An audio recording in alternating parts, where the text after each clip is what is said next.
할렐루야. 여러분, 우리가 사도행전 2장, 3장, 4장, 5장, 6장까지 사도행전 앞부분을 읽어보게 되면 이 초대교회, 이 교회의 모습이, 또 교인들이 어떻게 신앙생활을 했는가를 자세하게 설명해 주고 있습니다. 이 사도행전 이 본문보다 더 정확하게 설명하고 있는 책은 아무데도 없습니다. 근데 이들을 보면 기독교 2000년 역사 이래에 가장 성령 충만한 시대가 바로 초대교회 시대였었고, 그리고 가장 은혜롭고 가장 부흥했던 시대가 바로 초대교회 시대였습니다. 여러분, 이 교회는 어떤 교회였는지, 제일 처음에 교인들이 약 120명이 모여서 기도하다가 성령을 받았습니다. 이 교회는 120명 모든 성도들이 성령 충만함을 받았습니다. 한 사람도 빠짐없이 120명 그 자리에 모인 사람들이 성령 충만함을 받고서 이 교회가 출발하게 된 것입니다. 그러니까 얼마나 이 교회가 뜨겁고 열정적인 교회였겠습니까? 하루에 전도하게 되면 3,000명이 예수 믿고, 어떤 날은 5,000명이 예수를 믿고, 참 놀라운 일이 벌어지죠. 그리고 교인들은 사도들의 가르침을 받는 일에 열심을 다하고, 그리고 이들은 서로 교제하고 떡을 떼고 오로지 기도하는 일에 힘썼다고 얘기했습니다. 대단하지 않습니까? 기도하는 일에, 또 성도들 사이에 교제하는 일에, 그리고 이 떡을 떼며 서로 이렇게 서로 성도들이 기도한 일에 힘을 썼습니다. 그리고 사도들은 기사와 이적, 표적을 여기저기서 행했습니다. 안진병이를 고치고 병든 사람, 귀신 든 사람 고치는 역사가 있었습니다. 더군다나 놀라운 일이 있는데, 사람들이 가장 아끼는 게 뭐냐면 돈입니다. 근데 이 사람들이 은혜를 받으니까 어떤 일이 벌어졌냐면 서로 자기의 재산을 팔아요. 땅 있는 사람을 땅을 팔고, 돈 있는 사람은 돈을 꺼내 가지고 각 사람의 필요를 따라 나눠주는 겁니다. 나눠주는 겁니다. 아무개가 어려움을 당하니까, 그래, 우리의 집이 조금 형편이 나으니까 그래, 우리 것을 좀 나눠야 되겠다. 이런 나눔의 역사가 이 교회에 충만한 겁니다. 아주 은혜가 충만하니까 여러분, 서로 교제하고 떡을 떼며 기도하기에 힘쓰고 전도하고, 또한 말씀을 배우고, 그리고 자기의 있는 것을 다 팔아서 나누고 베푸는 일을 하니까 대단한 것 아니겠습니까? 그리고 이 성도들은 날마다 마음을 같이하여 성전에 모이기를 힘썼다. 또 그래서 이 교인들이, 초대교회 교인들이 온 백성들에게 칭송을 받는 교회다. 그래서 결론은 뭐냐면, 날마다 이 교회는 그러지 않아도 3,000명씩 5,000명씩 모여드는 교회였었고 은혜로운 교회였는데, 이 교회는 얼마나 은혜로운지 날마다 구원받은 사람들의 수가 늘어났다라고 얘기했습니다. 아주 초대교회만큼 부흥하고 은혜롭고 성령 충만하고 정말 하나님의 은혜를 받은 교회는 이 2000년 기독교 역사상에 아무 교회도 없습니다. 우리 금산장로교회 여기에 비하면 아무것도 아닙니다. 정말 초대교회는 너무너무 훌륭한 교회였습니다. 그런데 여러분, 이런 훌륭한 교회임에도 불구하고 이 교회에 문제가 생기기 시작했는데, 어떤 문제가 생기기 시작했냐면 교인들과 교인들 사이에 갈등이 생기게 되었습니다. 교인과 교인 사이에 이 갈등, 이거 누구를 원망하고 누구를 비난하고 이렇게 시작하게 되면 이거 끈이 없습니다. 가장 심각한 문제가 교회 안에 원망과 불평과 투덜거림과 누구를 비난하는 일이 생기게 되었습니다. 여러분들 입에서, 이런 마음에서 누구를 비난하고 원망하지 않기를 주의 이름으로 축원합니다. 근데 이 교회는 이렇게 은혜로운 교회, 성령 충만한 교회, 말씀을 배우기를 열심히 하고 기도하는 일에 열심을 다한 이 교회에도 문제가 생기기 시작했는데, 어떤 문제가 생겼냐면 교회 안에 이 헬라파 유대인들과 히브리파 유대인들이 섞여 있었습니다. 히브리파 유대인들은 쉽게 가면 이 예루살렘에서 오랫동안 살았던 사람들입니다. 이 동네를, 예루살렘은 너무너무 잘 알고 있는 사람들, 이 사람들이 히브리어를 쓰기 때문에 히브리파 사람이라고 얘기했는데, 근데 헬라파 사람들은 어떤 사람이냐면, 예전에 나라가 그 바벨론에 의해서 망해가지고 사람들이 끌려가고 막 흩어졌죠. 디아스포라라는 것이 뭐냐면 흩어진 유대인들인데, 이 사람들이 저 터키에도 흩어지고 시리아에도 가고 레바논에도 가고 이집트도 가고 저 그리스도 가고 해가지고 사람들이 흩어져 있는 유대인들이 자기의 고향을 찾아서 이렇게 돌아왔는데, 이 사람들은 자기 모국어가 좀 현찮아서 헬라어를, 그 당시에 공통 언어가 헬라어인데 헬라어를 많이 썼다 해가지고 헬라파 유대인이라고 명명을 한 것입니다. 그러다 보니까 여러분, 히브리파 사람들이 어떨까요? 자기는 이 오랫동안 이 동네에 살았기 때문에 이 집이 어떤 형편에 있는가를 잘 알겠죠. 자기들 히브리 사람들은 어떤 형편에 있는지, 그리고 이 동네의 터줏대감입니다. 근데 헬라파 사람들은 그 반면에 뭐냐면 외국에서 살다가 들어온 사람들이기 때문에 언어도 부족하고 환경도 좀 익숙하지 못하고 또 사람들로 잘 알지 못하기 때문에, 그러다 보니까 교회에서 구제를 할 때 보게 되면 히브리파 사람들이 너무나 잘 알고 뭐 교회를 뭐 잘 장악하고 있기 때문에 우리 사람 빠졌어, 우리 거 줘, 우리 아무개 어려움 당하니까 다 줘 했는데, 헬라파 사람들 가만히 보니까 정말 어려움을 당한 사람임에도 불구하고 말이 잘 안 되고 또 이 교회 여러 가지 잘 모르고 불편하니까 제대로 이 정보를 알지 못하고 또 제대로 교인들을 파악하지 못하니까 헬라파 유대인들은 매일 구제에 빠지는, 이 과부들이 어려움을 당하는 일을 겪어대니까 헬라파 유대인들의 사람들이 불평을 하기 시작한 겁니다. 원망하기 시작한, 원망. 따라합시다. 원망하지 맙시다. 여러분, 교회 안에서 원망이 생기니까 이게 심각한 문제가 되는 거예요. 그러니까 이 교회에서는 헬라파 유대인들과 히브리파 유대인들이 이렇게 갈라졌으니 이거 어떻게 되겠습니까? 교회가 갈등하게 되면 안 되는 거죠. 그러니까 12사도들이 모였습니다. 기도합니다. 어떻게 하면 좋겠냐? 이거 교회 안에서 이 원망이 일어나기 시작하고 교인들 사이에 반목이 일어나기 시작하게 되면 이 교회, 주님의 몸된 교회로 사신 교회인데, 성령 충만한 교회인데, 말씀과 기도가 있는 이 좋은 교회가, 처음 세워진 교회가 이렇게 갈등하게 되면 안 되지 않겠느냐 하고 고민하는 중에 이들은 결론을 내리기를 이렇게 얘기했습니다. 온 성도들을 모아놓고 얘기하기를, 여러분, 우리 사도들은 베드로나 요한이나 야고보나 이 모든 사도들은 이제 기도하는 일과 말씀 전하는 일에 집중하도록 하겠습니다. 그 대신에 여러분들은 우리 교회 7명의 집사를 뽑읍시다. 이 7명의 집사를 뽑아가지고 이 7집사들이 구제하는 일을 이들에게 맡겨가지고 열심히 일하도록 합시다 해가지고 사람들이 다 좋습니다. 우리 교회 12사도들이 부족하니까 12사도들이 기도하고 말씀 전하고도 부족한데 또 일꾼이 필요한데 일꾼들을 7명의 집사들을 뽑아야 되었습니다. 그 7명의 집사를 뽑는데 조건이 있었습니다. 아무나 그냥 히브리파 사람이라고 히브리파 사람들을 세우는 것이 아니고 헬라파 사람이라고 헬라파 사람들을 그냥 가까운 사람들을 뽑는 것이 아니라 우리가 이 집사를 뽑을 때 3가지 조건은 있어야 되지 않겠느냐. 첫째, 뭐요? 성령 충만한 사람. 2번째, 지혜가 충만한 사람. 3번째, 이 사람은 칭찬받는 사람을 우리가 뽑읍시다 라고 결론하고 7명의 집사를 뽑았는데, 여러분, 이 초대교회, 이 유명한 교회 초대교회 7명의 집사는 이거 정말 대단한 집사입니다.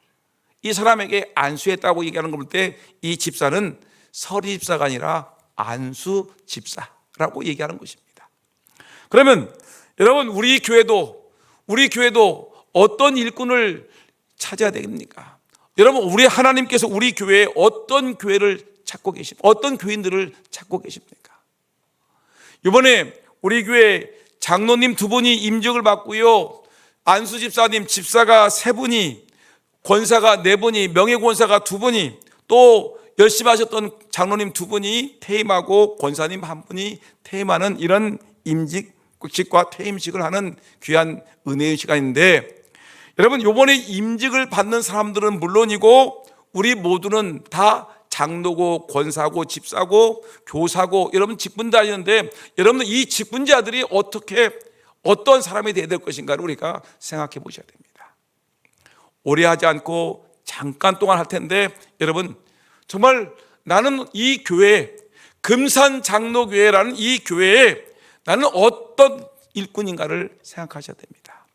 하나님이 찾으시는 일꾼은 어떤 직분이냐, 어떤 사람이냐면 성경 말씀 보니까 성령 충만한 사람을 하나님은 찾고 계십니다. 어떤 사람을 찾고 계신다고요? 돈이 충만한 사람? 배가 충만한 사람? 뭐가 충만한 사람이에요? 성령이 충만한 사람들을 뽑아야 된다는 것입니다. 여러분, 교회는 육적인 공동체가 아니라 영적인 공동체입니다.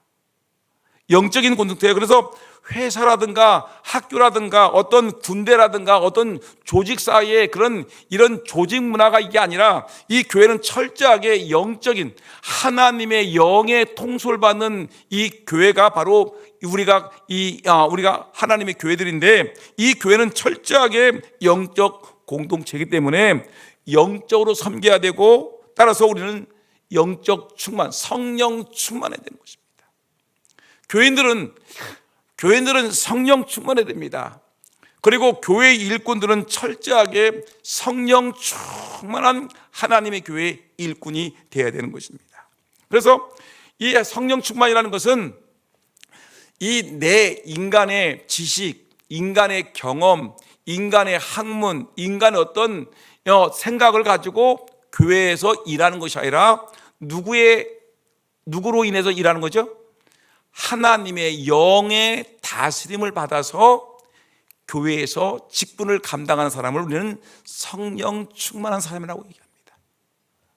따라합시다. 성령 충만한 일꾼이 되어야 됩니다. 시작. 성령 충만한 일꾼이 됩니다. 성령 충만한 일꾼은 누구의 뜻에 따라 움직인다고요? 하나님의 영의 뜻을 따라 움직입니다. 내 뜻으로, 내 생각으로, 내 경험, 내 어떤 노하우를 가지고, 세상적인 방법을 가지고 교회를 이끌고 나가는 것이 아니라 철저하게 하나님의 다스림으로 교회를 세워나가는 일꾼이 바로 성령 충만한 일꾼입니다. 여러분, 성령 충만하면 우리가 가장 먼저 나오는 고백이 뭐죠? 성령 충만한 사람의 특징은 뭐냐면, 가장 먼저 이것이 기본입니다. 성령 충만하면 내 안에서 예수님이 고백이 됩니다. 여러분들 한번 성령 충만한 사람인지 아닌지를 한번 보십시다. 예수 그리스도가 나의 주요, 나의 하나님으로 여러분 진정으로 신앙을 고백하십니까? 여러분, 예수님이 주는 그리스도시요 살아계신 하나님의 아들이십니다라고 믿습니까? 이것이 가장 성령 받은 사람들의 가장 중요한 고백이 예수 그리스도가 나의 주님이십니다. 예수님은 나의 하나님이십니다. 예수님은 내 죄를 위해서 십자가에 못 박혀 죽으셨고, 예수님 때문에 내 죄가 깨끗하게 용서받았습니다. 예수님은 영원한 나의 구세주이십니다라고 예수 그리스도를 마음으로 믿고 그 예수를 신앙 고백하고 따르는 사람이 성령 충만한 사람의 가장 기본적인 모습인 것입니다. 이런 사람, 신앙 고백에 분명히 한 사람이 교회의 일꾼이 되어야 되는 것입니다. 더군다나 이 사람들은 늘 누구와 함께 살아가냐면, 성령 충만한 사람들은 하나님과 함께, 성령님과 함께 하십니다. 늘 혼자 살아가는 것이 아니라 하나님이 언제 어디서나 여호와는 나의 목자시니 내게 부족함이 없으리로다. 그가 나를 푸른 초장에 인도하시고 푸른 물가로 인도하신다. 쉴만한 물가 푸른 초장으로 인도하시는 분이 나의 목자, 그분이 나와 늘 함께 계셔. 너희가 내 안에 거하고 내 말이 너희 안에 거하면 예수님과 나는 늘 함께하는 그런 삶을 살아가는 것입니다. 이것이 뭐예요? 성령 충만한 사람들은 예수님과 동행하는 것입니다. 그 때문에 예수님이 내 옆에 계시기 때문에 항상 우리는 하나님의 도움을 받고 살아갑니다. 그래서 성령 충만해야 되는 이유가 뭐냐면, 성령 충만하게 되면 내가 일하지 않냐고, 누가 내 옆에 계신 누가 일하는 거예요? 하나님의 영이 나에게 말씀하시기 때문에, 나를 가르치기 때문에, 나를 깨닫게 하시기 때문에, 여러분, 성령이 충만한 사람들은 어떻게 하냐면 늘 하나님이 지시하신 대로 일하는 것입니다. 옛날에는 내가 이렇게 했는데, 우리 회사에서 이렇게 했어, 우리는 내가 농사할 때 이렇게 했어, 이게 아니라 하나님의 영의 지도를 받아서 일하는 것입니다. 그렇기 때문에 이런 사람들은 하나님이 함께 하시니까 능력이 있는 것입니다. 전도에 능력이 나타나고 기도에 능력이 있고, 여러분 성령의 은사를 받아서 주애를 감당하는 일꾼이라는 걸 기억하고, 여러분 철저하게 성령 충만한 하나님의 종들이 다 되기를 예수님의 이름으로 축원합니다. 근데 성령 충만해야지 내 마음에 기쁨이 있고 감사가 있는 거예요. 여러분 교회 안에서 짜증내는 사람 있죠? 날마다 짜증, 불평, 원망, 세상의 모든 근심과 걱정은 다 끌어안고 살아가는 사람도 있는데, 여러분 이런 사람이 안 됩니다. 이런 사람 아니고 늘 마음속에 샘솟는 기쁨과 감사와 은혜가 있는 사람, 이런 사람이 성령 충만한 일꾼인 걸 기억하고, 여러분 모두가 성령 충만한 일꾼들 되기를 예수의 이름으로 축원합니다. 특별히 이번에 임직받을 일꾼들, 장로님들, 권사님들, 집사님들 철저하게 성령 충만한 일꾼으로 세움받기를 주의 이름으로 축복합니다. 이런 성령 충만해야 돼요. 두 번째, 여러분 초대교회 일꾼의 자격은 뭐라고 했습니까?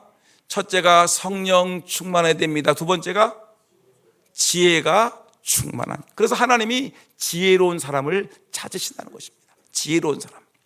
한번 우리가 생각해 볼까요? 여러분 지식과 지혜는 다릅니다. 지식과 지혜가 어딘 차이가 있을까요?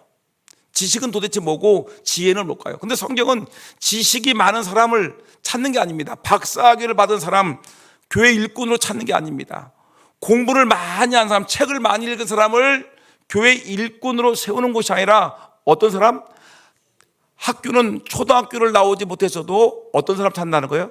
지혜로운 사람을 일꾼으로 세우라고 성경은 말하고 있습니다.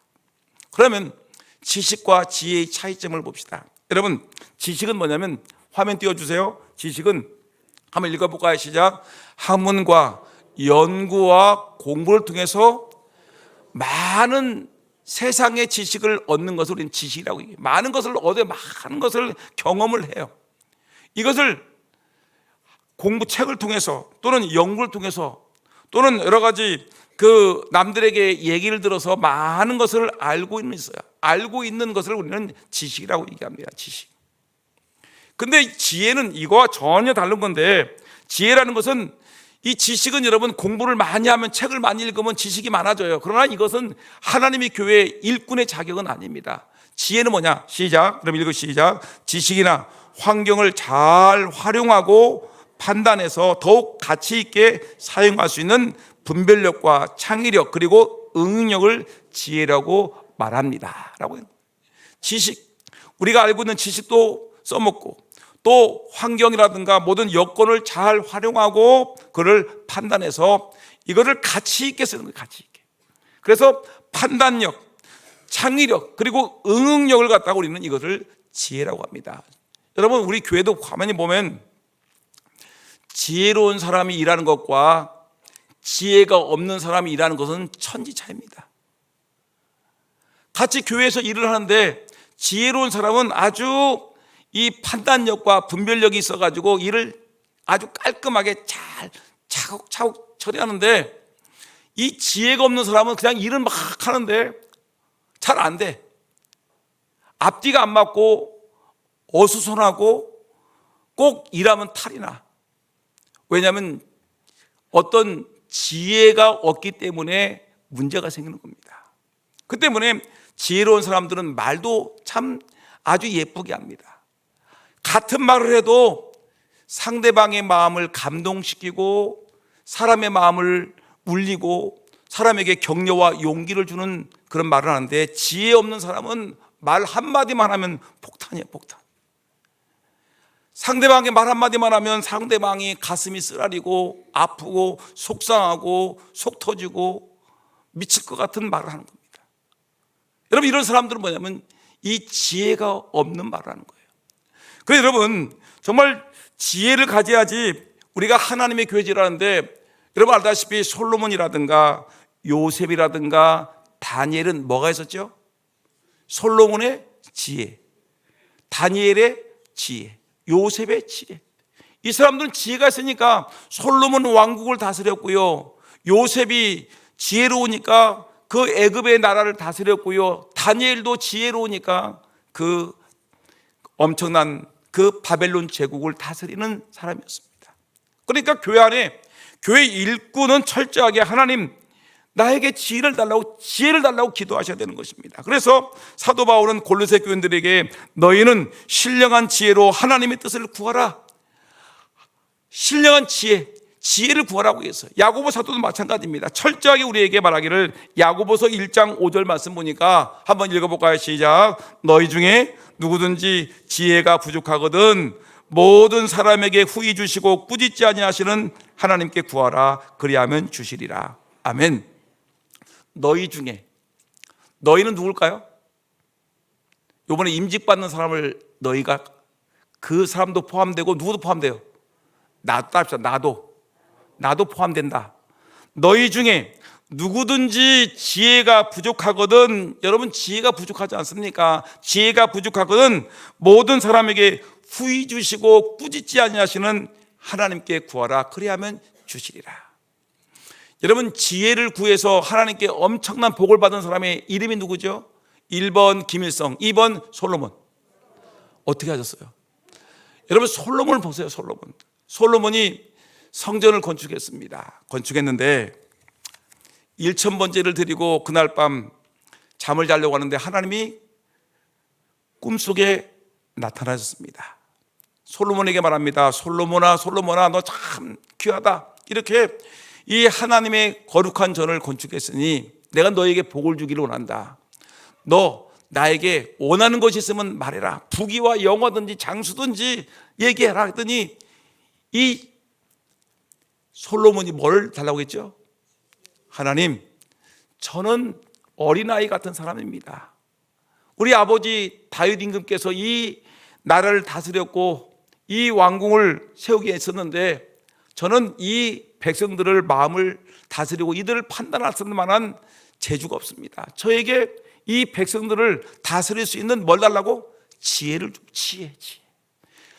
오늘 야고보서 1장 5절에 얘기했잖아요. 너희 중에 솔로몬도 포함해요. 너희 중에 홍 목사도 포함돼요. 장로들 포함돼요. 너희 중에 누구든지 지혜가 부족하게 되면, 여러분 하나님의 교회에서 일하는데 우리 머리로는 안 된다니까요. 우리 머리로는 안 돼요. 우리 인간의 힘과 능력 가지고 안 되니까 하나님이 주시는 지혜, 아까 얘기했죠. 성령 충만하면 하나님 뭘 주십니까? 우리에게 능력과 은혜를 주는데 그 속에 지혜가 있는 건데, 성령 충만한 사람하게 되면 있으면 여러분 지혜가 따라오는 겁니다. 여러분 지혜로운 일꾼 되기를 예수님의 이름으로 축원합니다. 여러분 지혜로운 농부, 지혜로운 건축업자, 지혜로운 주부, 지혜로운 일꾼, 지혜로운 장로, 지혜로운 집사, 지혜로운 권사, 얼마나 좋습니까? 여러분 지혜로운 교사, 지혜로운 일꾼이 되기를 예수님의 이름으로 축원합니다. 마지막 하나만 더 보겠습니다. 초대교회 하나님이 찾으셨던 일꾼은 첫째, 뭐에 충만했다? 알코올 중독 아니죠? 성령 중독, 성령 충만. 두 번째, 지혜 충만. 세 번째, 칭찬받는 사람을 하나님이 찾으셨다는 것입니다. 칭찬받는 사람. 한번 옆 사람 한번 보세요. 옆 사람, 앞뒤 사람 보세요. 보라면 보세요. 이 사람 칭찬받는 사람입니까 아닙니까? 옆 사람 보세요. 근데 입을 쩝쩝거립니까? 왜? 옆 사람 보면서 왜 칭찬받을 만한 사람이라고 얘기하지 않고 이렇게 입을 쩝쩝거리고 인상을 쓰고 그렇습니까? 여러분, 우리 모두는 칭찬받는 사람이 되어야 됩니다. 따라합시다. 나도 칭찬받고 싶습니다. 그죠? 우리도 칭찬받고 싶은데 칭찬받는 사람이 되어야 되지 않겠습니까? 교회 일꾼은 칭찬받는 사람이 되는데 어떤 사람이 앞뒤 다 얘기 빼고 어떤 사람이 전도를 하러 갔어요. 전도를 하러 갔는데 그 사람들이, 그 마을 사람들이 막 교회가 좋네 나쁘네라고 막 하게 하다가 근데 그 사람 보게 되면 교회를 나가고 싶기도 해. 그래서 이 전도자가 도대체 이 사람이 말하는 이 사람이 도대체 누군데 이렇게 사람들이 교회를 가볼까 하고 이렇게 얘기할까. 그래서 보더니 그 교회 그 마을의 장로님 얘기인데 어떤 장로님이냐면 그 장로님의 아버지가 돌아가셨대요. 돌아가셨는데 돼지를 2마리 잡았어. 사람들 먹이려고. 그 다음에 술을 300통을 사다 놨어. 괴짝으로 300짝을 사다 놓고서 사람들을 실컷 먹이고 장례식을 치렀는데 사람들이 돼지고기 뜯어먹고 술 취하고 실컷 먹고 나서 야, 그 사람 장로 괜찮네. 여러분, 이런 사람 칭찬받는 사람이 아니라 어떤 사람이 되는 거겠습니까? 정말 말 한마디를 해도 덕을 주고, 여러분 주의를 할 때 정말 겸손하게 주의를 하고, 이거 정말 중요하지. 따라합시다. 겸손한 일꾼. 어떤 일꾼이요? 제발 주의를 할 때 뭐 어떻게 됩니까? 겸손해야 됩니다. 겸손. 내가 장로가 되었으니 더 섬기고 겸손하고, 권사가 됐으니 더 섬기고 겸손하고, 내가 여러분 교사가 되었으니 더 섬기고 겸손하고. 겸손.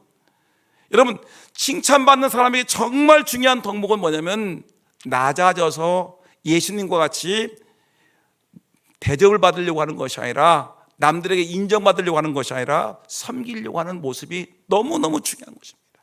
섬겨야 되는 거예요. 겸손이 정말 중요한 것입니다. 그래서 제가 잘 알고 있는, 내가 예전에 엄청나게 좋았던 그 목사님 한 분 있는데, 이 사람은 허셀 포도라는 미국의 목사님인데 제가 막 그 책을 막 엄청나게 읽었습니다. 허셀 포도라는 유명한 목사님의 그 간증에 이런 얘기가 나왔습니다. 자기 교회는 없어도 될 사람과 있어야 꼭 필요한 사람이 있다는 건데, 자기 교회에 없어도 될 사람 누군가 한번 봅시다. 한번 우리 교회에 어떤 사람이 볼까요? 다 있어야 되겠지만 이 목사님이 쓴 얘기인데, 첫째, 여전히 죄악 가운데 있는 사람. 두 번째, 비건설적인 비판에 빠져 있는 사람. 세 번째, 그런 일은 불가능하다고 말하는 매사에 부정적인 사람. 다섯째, 남의 소문이나 퍼뜨리는 사람. 다섯 번째, 감정을 잘 상하는 사람으로 신경질 부리며 남과 잘 다투는 사람, 또는 잘 삐지는 사람. 여러분 옆에 삐순이가 있나 보세요. 삐순이 삐두리. 여러분 신경질 잘 부리고 남과 잘 다투고 또 매사에 부정적인 사람들, 이런 사람들은 교회에 덕이 안 된다는 거, 칭찬받지 못한다는 거, 이런 사람들은. 근데 이 사람이 뭐라 하냐면 교회에 정말 꼭 필요한 칭찬받는 사람이 있어야 되는데 어떤 사람이냐면, 첫째, 무슨 일이든 책임감 있게 성실하게 일하는 사람. 책임감. 남들보다 특별한 능력은 없어도 그래도 책임감 있게 성실하게 일하는 사람, 이런 사람이 정말 중요하다. 내가 전도회를 담당했으면, 내가 차량 봉사를 담당했으면, 내가 안내위원을 담당했으면, 내가 주일학교 교사를 했으면 여러분 책임감 있게 하는 거예요. 책임감. 성실하게. 잘하든 못하든 책임감과 성실감을 갖고 있는 거예요. 성실함으로. 두 번째, 앞장서서 일하는 사람. 날마다 누군가 끌고 와야지 질질 끌려다니는 사람이 아니라 앞장서서 일하는 사람이 교회에 정말 중요하다. 세 번째는 통찰력 있는 사람. 이걸 다른 말로 하면 지혜로운 일꾼입니다. 지혜로운 사람이 정말 교회에 중요하다. 네 번째, 늘 긍정적이고 낙관적인 사람. 늘 할 수 있다. 감당할 수 있습니다. 할 수 있습니다. 왜 못합니까?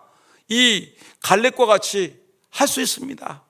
그는 우리의 밥입니다라고 얘기하면서 긍정적이고 낙관적인 사람, 그냥 무조건 낙관적인 것이 아니라 하나님이 우리와 함께 계시니 우리가 못할 일 어디 있습니까? 기도합시다. 합시다. 이런 사람들, 매일 못한다고 안 돼 하는 사람이 있는 반면에 할 수 있습니다 하는 사람. 그 다음에 다섯째는 부지런한 사람. 교회 안에는 부지런한 사람. 그리고 마지막에 인색하지 않는 사람이 교회에 꼭 필요하다. 여러분, 이런 일꾼들이 다 되기를 예수님의 이름으로 축원합니다. 이번에 임직받는 일꾼들 성령 충만, 지혜 충만, 칭찬받는 일꾼 되기를 예수님의 이름으로